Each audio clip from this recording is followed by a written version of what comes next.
Hey friends, it's Michael Kingswood coming at you again with story time.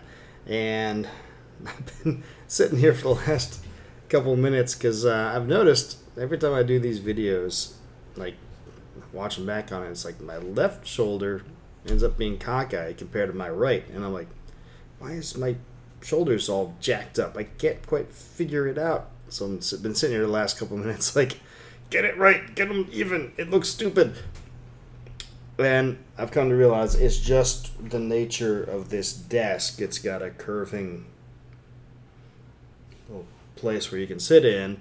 And so when you rest your arms on it, the one arm rests further back than the other. Like this elbow is dangling in space, and this elbow is on a solid surface. And so now, no matter what I do, I guess unless I lean super forward like this, but even unless I lean super forward like this, it's just a weird, jacked up kind of look. But hey, those of you who are listening to the podcast don't care about that, so whatever.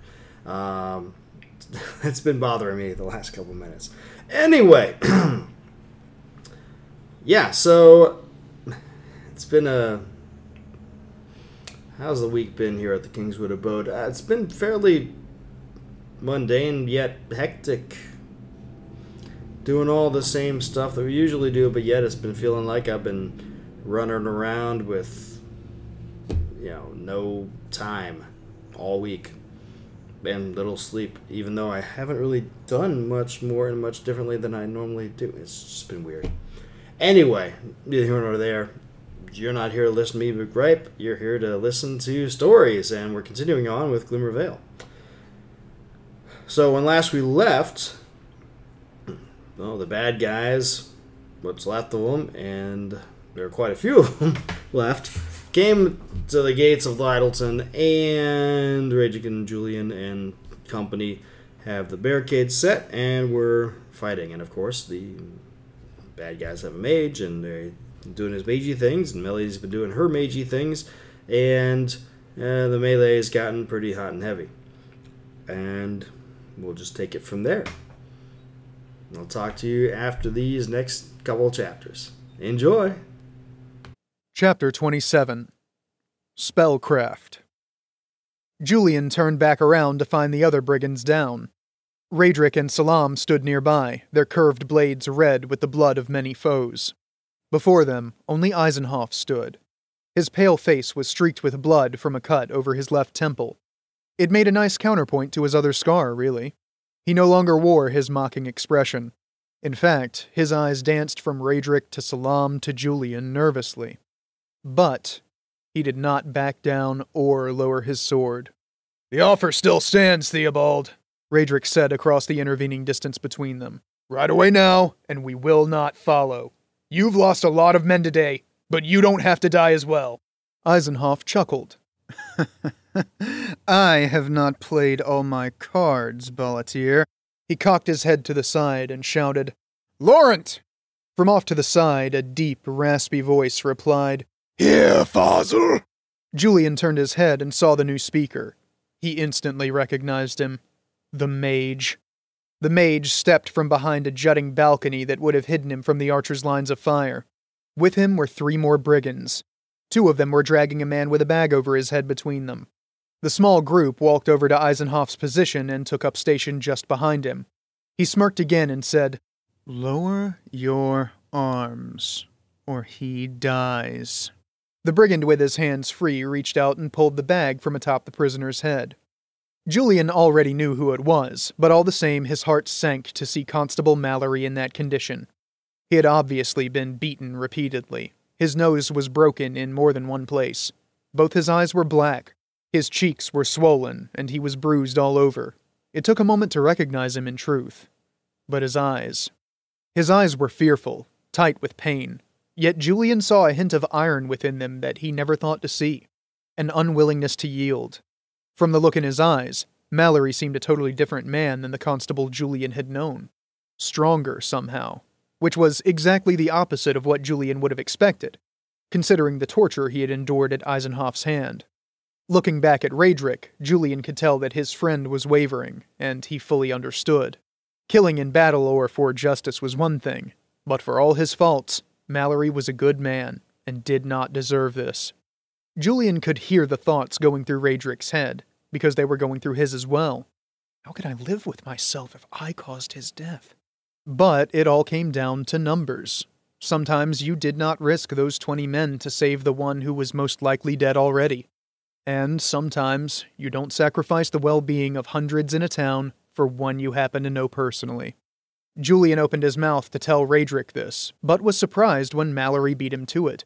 "Don't do it," Mallory called. "He'll kill me anyway, and then all of you." His words ended in a pained grunt and a fit of coughing as the brigand who had removed the bag punched him in the belly. "What's it going to be, Balatir?" Eisenhoff saw Raedric's hesitation, and that mocking smile returned to his face. Raedric looked at Julian. He could see the conflict in his friend's eyes. Slowly, Raedric lowered his saber to his side and bent his knees. He was going to do it. "No!" shouted Mallory, who had regained his breath. With a sudden jerk, he pulled his left arm free of the brigand on that side, then elbowed the man in the face. The brigand stumbled backwards, his hands grasping at his jaw where Mallory's elbow impacted. The constable followed up with a roundhouse punch that caught the brigand who held his right arm in the nose. Even from where he stood, Julian heard the snap of breaking bone as that man also stumbled away. Mallory righted himself and buckled over as the third brigand struck him again, this time in the chest. But, unlike the last blow, he used a knife, not his fist. Mallory coughed, and a spray of blood flew from his mouth. His expression was one of disbelief as he fell to the ground, clutching at the wound that Julian knew would kill him in moments. Raedric halted midway to the ground. His eyes grew wide in outrage, and, as Mallory fell to the ground, a guttural roar issued from his lips. He heaved himself upwards and forward, toward Eisenhoff, a murderous grimace on his face. Melanie stepped through the gap in the barricade in time to see Constable Mallory fall from the blow to his chest. She felt the sting of his wound as though it were her own. It made no difference that she hardly knew the man, and thought him an incompetent fool. As Raedric, Julian, and Salam surged into action, the mage on Farzal's side began chanting a spell that Melanie recognized. It could freeze their muscles in place if he got the spell off, leaving them wide open to their foes. Without stopping to check her spellbook, Melanie immediately began the chant that she had used to protect the archery platform. The fact that she had not been successful in her attempt at protection never entered her mind. Salam leapt to the side to avoid the thief's thrust. This was the first of the bunch who actually knew what he was doing. He and Salam had made 2 passes against each other, and each bore cuts as remembrances of the exchange. He landed square on his feet and spun to face his foe. The thief was slightly off balance, the thrust having taken him farther than he probably expected when it did not meet Salam's flesh. He was wide open for the kill, but Salam stepped back a pace out of courtesy. Such a skilled foe should not be done in by a blow to the back. To his right, Julian cut down another of the thieves, but received a cut to the meat of his shoulder from a second before he could spin out of the way. Further over, Raedric and the lead thief faced off. Raedric's dance was a beauty to behold. His foe was his equal in grace, if not in cunning, but the lead thief's greater strength seemed to be making up the difference. Had he the leisure, theirs was a duel Salam would very much have enjoyed watching. But his foe had regained his equilibrium and demanded his attention. The thief stepped to his right, circling cautiously as his eyes locked onto Salam's intently. Salam circled in the opposite direction, his easy movement on the balls of his feet keeping pace with the thief without difficulty. It felt as though they circled each other for a long time, though Salam knew it had only been a few heartbeats. He was in no hurry to assume the offensive, though. He had taken the initiative on the first pass and nearly taken a mortal blow because of his miscalculation. He would not make that same mistake again. Not against this man. The pain of the cut to his shoulder flared counterpoint to the ever-increasing ache in Julian's thigh. He backpedaled, evading a sweeping cut from his opponent by sheer speed of motion, and settled into a ready stance. He tried to flourish his sword, but could not do it properly with the wound to his shoulder. So, as his foe advanced again, Julian switched his sword to a left-handed grip, and advanced to meet him with a cut from left to right. His left was not his preferred hand, but he had practiced fighting with it for just such an occasion. The brigand's eyes widened in surprise as Julian's cut came from the opposite angle he was expecting, and it was his turn to backpedal. But he was not as quick as Julian. He escaped the attack, but his studded leather breastplate was cut clean through from nipple to nipple. The brigand staggered back a half step, and Julian was gratified to see a slow seep of blood begin to ooze through the cut to the breastplate. Julian grinned and flourished his blade, easing back into a stylized stance, with his weight entirely on his right foot, his left only touching the ground with its toe, his sword parallel to the ground pointing at the brigand's throat, his right hand above his head. The brigand swallowed and recovered himself, his movements a bit more ginger as he no doubt began to feel the stinging from his chest. Julian winked at him. At first, Melanie was amused by the expression of shock on the other mage's face when his spell encountered her protective charm, and he looked around to find her the only person not engaged in hand-to-hand combat. The notion that a woman had been the one to thwart him all this time was no doubt doubly infuriating. But his shock quickly turned to fury, and he turned his full attention to her. Chanting an incantation that would stop her heart in her chest, he flung his hands out wide, casting a quantity of sulfur in her direction. Desperation lent her swiftness as she shifted the focus of her protective chant from the men to herself. All the same, her chest constricted, and she literally felt her heart skip a beat before the charm took effect. It was as though the weight of a dozen horses had been lifted from her chest. She breathed inward, feeling like it was the first breath she had ever taken. But there was no time to rest. The other mage snarled and began chanting again. This chant was more complex, but she managed to beat him to the punch with a quick incantation of force which knocked him onto his backside. He yelped, his incantation ruined, and clambered to his feet. His face was a mask of fury as he began chanting again. Salam felt satisfaction tinged with a shade of regret as his sword rose above his opponent's defenses and lifted his head from his shoulders. The thief's torso stumbled forward, completing the half-step he had begun before his death, then tumbled to the ground, spewing a small geyser of blood from the wound. Salam stepped back, avoiding the body's fall, and bowed his head for a moment. He said a silent prayer for the dead thief's soul. He may not have been a man of honor, but his skill deserved a mention to the gods. Maybe they would lessen his punishment in recognition of his ability. It was a small thing to hope for, but the notion of an artist like him languishing in never-ending torment caused Salam heartache for a moment. The moment passed in the time it took for him to raise his head again and survey the field. He saw Julian's foe fall beneath his blade, but Julian looked worn, battered.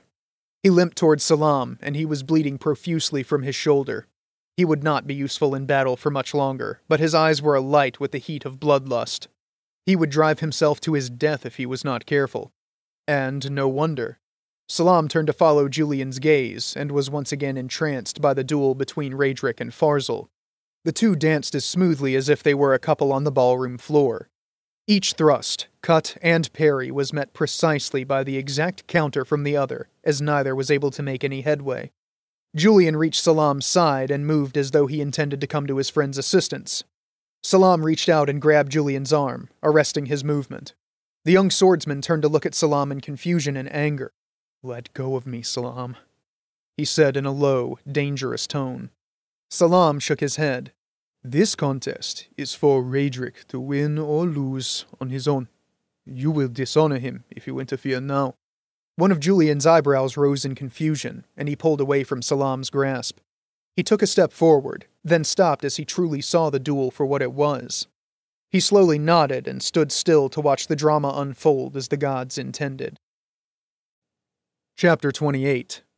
Showdown. There was no way Julian was going to be able to assist Raedric against Eisenhoff, not without putting himself or his friend in greater danger. The two of them were too closely entwined, the duel too dynamic. He could step in and stab at Eisenhoff only to find Raedric in the way of his sword before the blow fell. So he stayed out of it, as Salam advised. He had always been impressed with Raedric's skill with the blade, but he had never seen Eisenhoff duel before. Silently thanking the gods that it was not himself having to face their former comrade, Julian had to admit the other reason he did not step in to help. He knew just from watching that he was no match for Eisenhoff.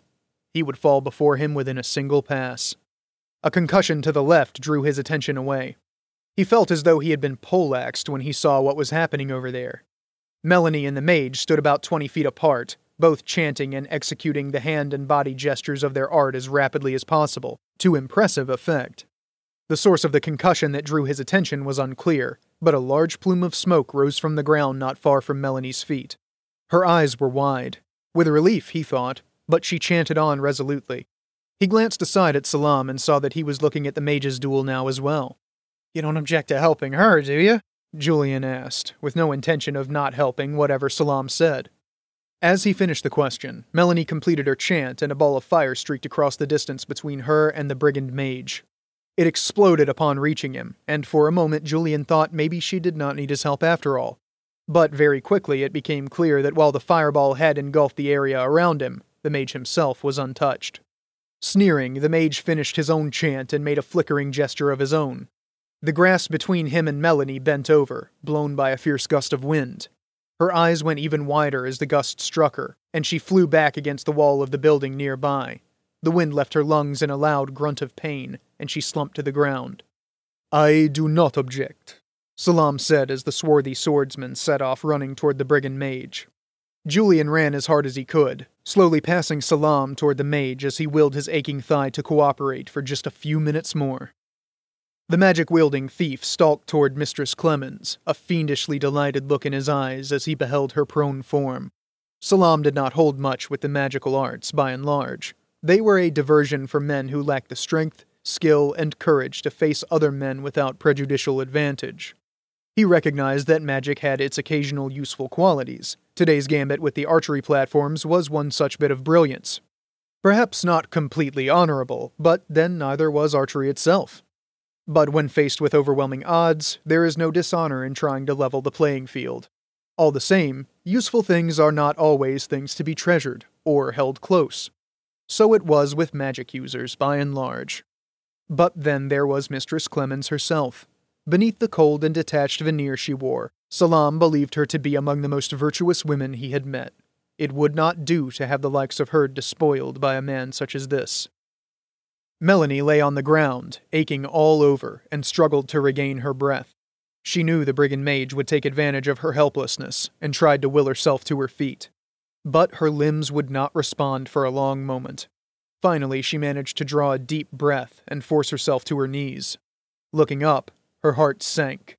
The brigand mage stood a few paces away, looking down at her with contempt. "You dare to challenge me, girl?" He spat the last word almost as a curse, his tone conveying all of the contempt for her gender that had been brewing within the magisterium for centuries. He flicked his fingers, and Melanie felt a force grasp her by the throat, force her to her feet, and pin her against the wall.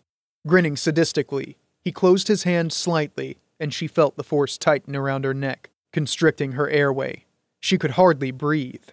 The brigand's expression became more amused as he watched her struggle. "Where did you get?" A body crashed into the brigand, knocking him to the ground in a tangle of arms and legs. Shocked, Melanie recognized Julian's profile, and for a moment she felt relief. Then Julian cried out in surprise and pain, and he launched up into the air. For a second he seemed to hang there, about 10 feet up. Then he crashed back down to the ground and lay still. No. She tried to force herself away from the wall, but the force held her fast. Its grip had lessened when the brigand fell, but not enough to break free. She managed to draw a deep breath, though, and began chanting, desperately hoping she remembered the words to the counterspell incantation correctly.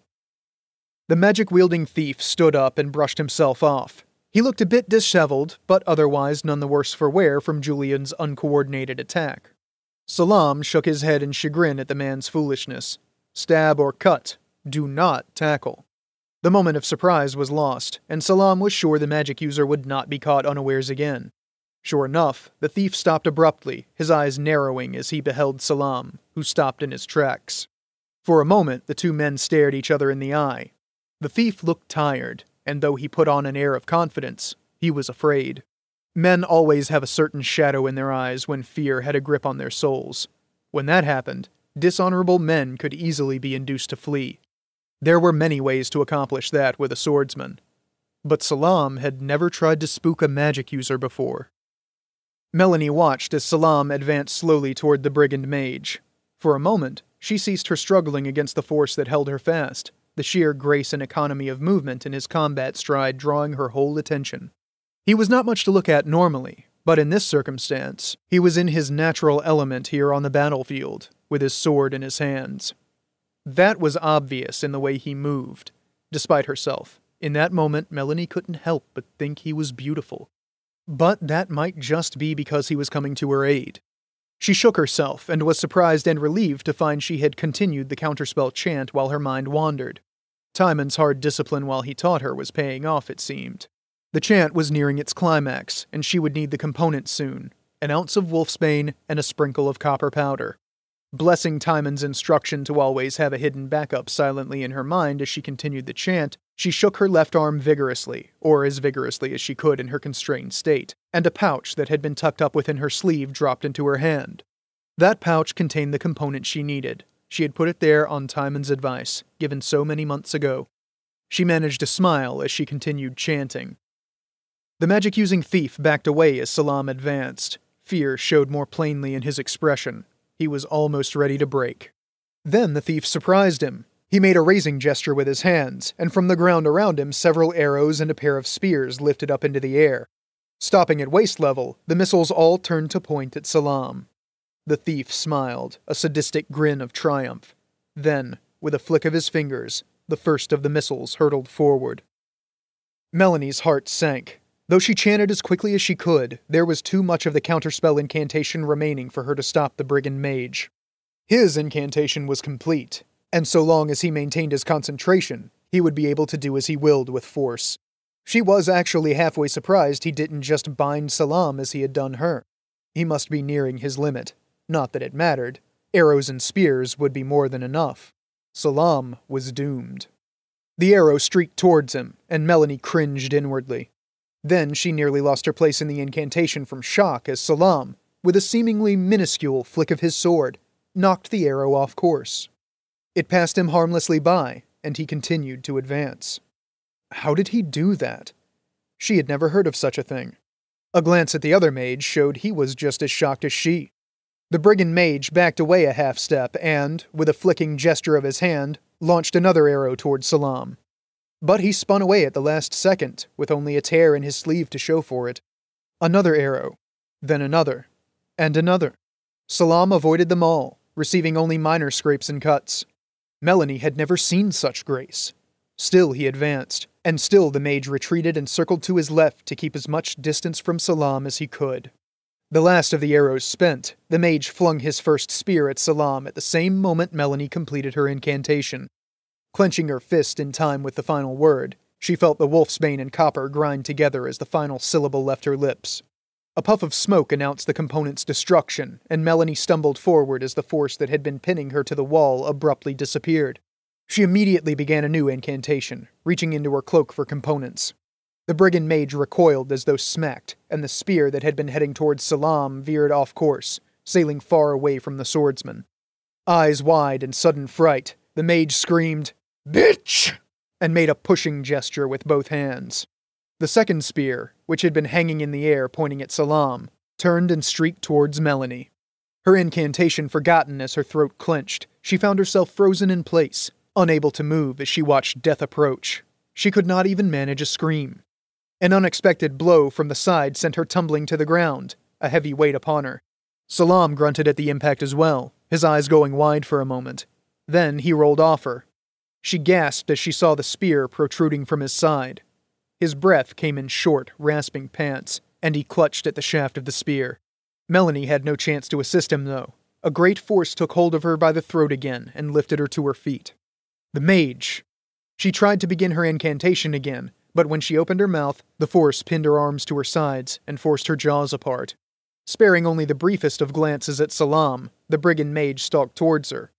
"No one left to save you now, girl," he said. Looking over his shoulder, Melanie saw Julian stirring. Though she was relieved to see him alive, he was obviously not going to be useful anytime soon. Over to the right, Raedric and Farzal remained locked in their duel. Both men now bled from wounds. Raedric on his upper left arm, Farzal on his right hip, but neither seemed to notice what was happening with her. Melanie looked around frantically. Where was everyone else? Surely one of the archers, or some of the other townsfolk would come. But there was no one else. The mage was right. She was on her own, and helpless. "You will tell me who betrayed our secrets to you," said the mage. Standing directly in front of her, his breath was hot on her face and unpleasant. She instinctively tried to recoil, but was held fast by the force of his spell. "Tell me sooner, and you will suffer less. delay. His lips twisted into a sneer, and he looked her up and down. Then he licked his lips, and Melanie had no doubt what he intended to do to her. The mage traced the edge of her jaw with his index finger. Helpless to move away, Melanie cringed inwardly and tried to think of a way to escape. If she could only move her arms, the knife she kept up her right sleeve could. Unexpectedly, the force holding her jaws apart disappeared. Shutting her mouth quickly, she moved her jaw from side to side, feeling grateful in spite of herself at the relief. Talk, girl. Let's end this quickly. Melanie swallowed the saliva that had been pooling in her mouth and cleared her throat. He's dead, she replied. It was the simple truth, but she knew it would get her nowhere. The mage sniffed. Don't take me for a fool. Melanie glanced over his shoulder, and her spirits buoyed to see Farzel fall, hamstrung by a low cut from Raedric's saber. Your boss is about to die. The mage's eyes widened, and he looked back at the dueling men. Raedric stepped toward the fallen Farzel and raised his saber for the killing blow. The mage cursed and extended a grasping hand toward him, and Raedric froze in place. Raedric's eyes widened in surprise, and he glanced around. Seeing the mage and Melanie, his face dropped in recognition of what was happening. On the ground before him, Farzel went from cringing in anticipation of Raedric's blow to grinning in victory. Melanie's spirits, so recently buoyed, sank like a stone. A sob welled up, and though she tried to suppress it, she nevertheless felt tears stream down her cheeks. It was not until she wiped the tears away that she realized that her arms were free. The brigand mage must have decided she was incapable of doing him any harm, as close as he was. He could stop the incantation she tried well before it could be completed. The fool disregarded what she could do with her hands when he used the energy he needed to trap her arms, to trap Raedric instead. Knowing with certainty that he never would have disregarded a man so, Melanie felt more than a little satisfied as she shook her knife from its sheath in her sleeve and into her right hand, then plunged it into the side of the mage's neck. Man, I really hated doing that to Salam. Because, man, I love that guy. It's one of those things where it's like he's a character that I never envisioned when I was writing this. I had Raedric and Julian. In fact, interestingly enough, the scene with where Julian meets Melanie in the bar, when I first came up with the concept of the book Glimmer Vale, that scene was one of the first scenes that popped into my head. It's like, hey, I'm suave. Yeah, you might think you are, but I'm a mage. Piss off. That's just how it works. Anyway, the Salam came along later, kind of out of nowhere, because I don't. Some guys will go and writers will go and say, yeah, I plot the whole novel out and I've got an outline and I go with it, and that's not me. When I start something, I have a concept, and a lot of time I have a notion of where it's going to end, but the in-between I don't really know, so I just kind of go with it. And Salam came out of nowhere. I was like, oh, yeah, they kind of got to need somebody to teach them, the other recruits, the sword, and a foreigner who's kind of good with the blade. Hey, this guy's pretty cool, and but he was sort of secondary. And then the battle started, and he was like, yes. Then he turned into the honorable master swordsman that he became here in this fight. And it came down to it, and I was like, I don't want to stick him with that spear because he's awesome and I want to keep him around, but I couldn't. But, it's one of those things where it's like I wrote it, and then after the fact I was like, no, I can't do that because he's too great, he's too awesome. And I'm sure there's a way I could have done that scene with Melanie so that, she lived and he lived. I mean, okay, he's not technically dead yet, but I think you can figure out that he's going to die here in the next little bit. Spoiler alert. But in the end, I came down to that's cheating. And this is how the story went. This is what the characters did, and I got to go with it, which is kind of a goofy, weird writer thing. And if you're never written a story, never written a book, you won't really understand it. It's like sometimes you're writing you know who this character is, you know who this character is, and this other character, and you're just writing it, and here's what they do, and here's what they do, and here's what they do, and here's what they do, and holy cow, what the hell just happened? I never thought that was gonna go down, and it's just because you're in the zone with the characters, and boom, there it is. So I didn't want Salam to die, but he's gonna. That said, as much as I like these last couple scenes of the battle, as much as I like what's going on, I do have to concede that I kind of felt a couple of... Well, with Melanie in particular, I kind of Deus Ex Machina it a bit. Really going into the battle, when at the very beginning I should have gone with the, hey, yes, she's running to the platforms and she's doing her thing, and her point of view spot that she had there when she was doing the incantations for the thing. I should have mentioned how she was ready for battle, so she had her spare components and she had her spare dagger and all these other things, as opposed to pulling it out at the last minute. That kind of feels, now that I'm looking back on it, that feels a little bit like, yeah, well, isn't that convenient? Yeah, what the hell? You wrote her into a corner and she's gonna die and you didn't want her to, so she had a magical escape. And okay, yeah, I kind of, looking back on it, I did kind of amateur that out a bit. Still, I like it. Of course I like it. It's my story. But still, I like the how it ended up. And hopefully you did too. I think this particular fight sequence has been kind of fun. Maybe you do, maybe you don't. Let me know. And then go buy the book, because you've been listening to it all this time, and shame on you for not paying the author. You can buy it at Amazon, every place else where books are, and get the audiobook everywhere the audiobooks are. But the best place to get it is from my website, ssnstorytelling.com. And you can find all my stuff there, and I get the maximum profit from going there. But even if you don't want to do that, help a brother out by sharing the fact that you like these stories and you like this podcast and you like what I've been doing here. And then come to the website, michaelkingswood.com, and send me an email saying hi. Go to the podcast site or the YouTube site or the BitChute site or any of the other video sites that are out there and leave a comment. Tell other people about it. That'd be awesome. Yeah, I got into the sales pitch right off the bat. I know it was a bad transition. Please forgive me.